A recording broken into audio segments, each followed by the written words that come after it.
Check it out. Yeah. This is my kind of Mary Kay right here. This is one of the greatest thrift store finds known to mankind. Now, if I've learned one thing is thrift store finds, you have no idea what you're gonna get. You know, the box can say one thing.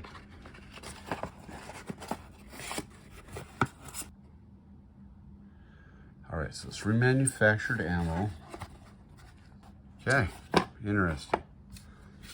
So I think it's funny is it says it's remanufactured, but it's all WC Winchester Cartridge Company. I'm guessing WCC. Not super familiar with that. The date stamp on it, 1987. All these are appearing to match up with what's in the box, so I'm going to take that they are. One of the scariest parts of this, and I do not suggest ever shooting stuff like this because you have no idea how this is stored, kept, or anything about it. There are just so many unknowns. Treasure number 2, we got some Generac 9mm from Remington. Check that out. All right, so we got ourselves a few of these bullets. What? I don't think the camera can quite pick that up, but that primer pocket is dirty and there's no primer. One of these things, I was gonna say is not like the other, but it's exactly like, okay, let's flip this over.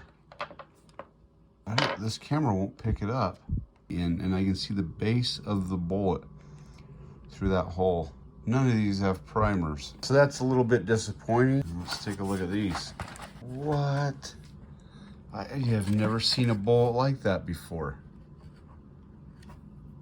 Holy crap. This is wild. And these all appear, they've all got that WW head stamp. They appear to be of new manufacture. That is so cool. I used to know how to read these codes here. I don't remember anymore. That has got to be one of the weirdest bullets I've ever seen. So they're 185 grain super match. I'm just going on a guess, but I guess that's so that it will just smoothly feed up and not catch on anything. And then it's matched, so I'm gonna guess it's not got super high velocities. Now let's take a look at the stuff in the bag. One thing I will not shoot is hand loads from the thrift store, because you have no idea. Now all of these have the same head stamp. That's promising. I'm just looking at them, and the consistency among these all is really telling me that these things are factory ammunition. It's definitely Winchester Western. I've never seen a round nose semi-wad cutter before. I just love that. One of these is gonna have to go into my bullet collection. And a bag is just not appropriate for ammunition. So let's put her in the box. We got ourselves some super match. I don't think this box has ever even been opened.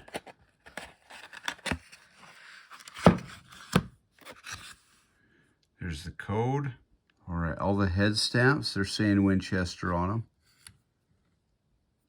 Looks like your standard wad cutter right there. Before we take a look at these Federals right here, I want to look at this. This is more match grade 38 special. All the head stamps are matching. They're the Remington Peters head stamp, just your standard wad cutter. So I've never even heard of Plus P Plus on 38 special. The classic Federal tray right there in red. And the cases are all marked Plus P Plus, except for this one right here.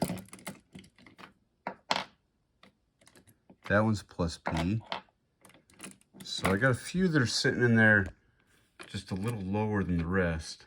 That's just your standard soft point Plus P 38 special. Now I flipped this tray over because I just wanted to double check, and sure enough, these are all the same. And what we have is the classic Hydra Suck right here.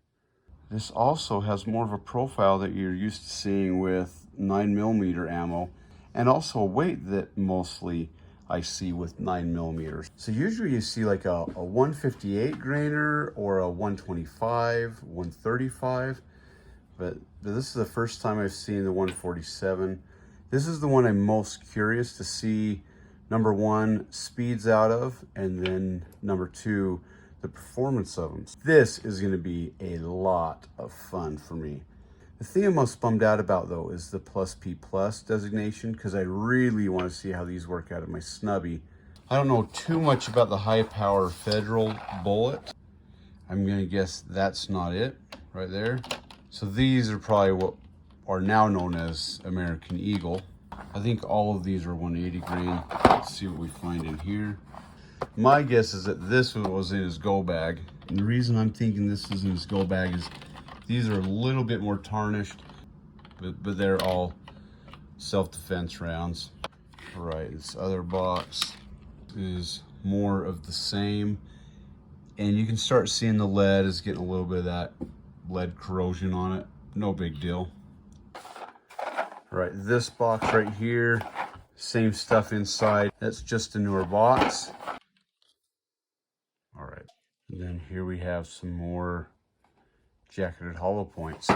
We've got some of these jacketed hollow points there. Got some range ammo there, and more hollow points right there. So really not a bad selection of ammunition right there.